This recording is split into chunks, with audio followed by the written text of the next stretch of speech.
welcome back to SourceFed. I'm Steve Zaragoza. I'm Meg Turning. Meg, you have an announcement. It's my first official full-time SourceFed video. Yeah, Meg's full-time! And you know what else, guys? It's time for Nerd Porn with Meg and Steve. I'm so ready. Yeah. First up, let's talk 3D. There's an obvious divide, or depending on where you look, more so a general dislike for modern 3D technology. The debate against modern 3D often meets at the annoying glasses argument. Agreed. When I go to see a colorful and beautifully lit Pixar movie, I want to enjoy the intended look, not watch a movie with sunglasses on. Well, we've all heard about it and even talked about glasses-free 3D technology, and now it's closer than ever before to actually happening. Researchers in South Korea say they developed a new method that would allow movie theaters to keep their projectors but ditch the glasses. This new method uses all sorts of fancy optical technology and a special array that sits in front of the projector and polarizes the light. A filter covering the screen that obscures different vertical regions of the screen, like slats of Venetian blinds. Ooh, beautiful. Actually sounds kind of like the 3DS technology, which doesn't sound too promising, but I'm a fan of 3D movies and the advancement of that technology, so I say bring it. Speaking of the 3DS and 3D in general, video game publisher EA said recently that 3D gaming has no traction. In a shareholder meeting, EA CEO John Riccitiello expressed his disappointment in 3D gaming sales, saying, "Frankly, we have not seen a big uptake for 3D gaming. We haven't seen a big uptake for 3D televisions in the home, at least not yet. And we're not here trying to drive the market, we're here to react to what customers are looking for." That sounds about right. Personally, I never play a game at home and think, why isn't this in 3D? I just don't see the point. I do, however, think the multiplayer functionality of each pair of glasses seeing a different player screen on the same TV is really cool, but that hasn't been perfected yet. That's true. While all this 3D bashing is going on, Nintendo says their 3DS XL has the best looking glasses-free 3D yet, due to the fact that the screen is 90% larger than its smaller little brother. Anyone watching out there who has one, let us know what you think in the comments down below. Speaking of Nintendo, sad news coming from the interwebs that due to a contract ending with Future Publishing, Nintendo Power magazine will soon be no more. Apparently, Nintendo was uninterested in assuming control of the magazine with the contract ending, which makes sense because print is dead. I had a subscription as a kid, and I'll never forget you, Nintendo Power. So let's have a moment of silence for Nintendo Power.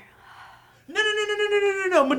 Nintendo Power's no, it's going away? Yeah. It's going away. Yeah, it's going no! away. It's so good. Do you remember the cover with the clay version of Super Mario 2? And then there was also the Super Mario 3 cover where he was a raccoon, he's flying. Oh my god, that was the one I was just thinking about. We were talking about this Remember the earlier. Star Fox cover with Star Fox and the freaking ship and the Slippy and all Remember when I was Listen, I poor know. and I couldn't afford this subscription, so I would go to the store literally with a piece of paper and a pen and I would read it at the store and write down all the codes and then go home and oh, I'm gonna go punch myself in the face! Apparently, employees were notified last week, and it's just now making its way out to the public, because senior editor Chris Hoffman took to Twitter saying that they're planning something memorable for the final issue. Those tweets were eventually taken down, but of course news got out. Stupid Twitter. Our hearts go out to those fine Nintendo employees who made the magazine possible. Godspeed, you nerdy heroes. The magazine will be missed and forever in our hearts, even though I didn't even know they were still around. And finally, let's end this awesome first edition of Nerd Porn with a video of a hover bike that looks like a speeder bike from Return of the Jedi. What? Oh, that's awesome! Meg! I know. I totally need one of those for when I'm cosplaying as an Ewok. Oh my god, any excuse to get out my Slave Leia costume, right guys? Yeah!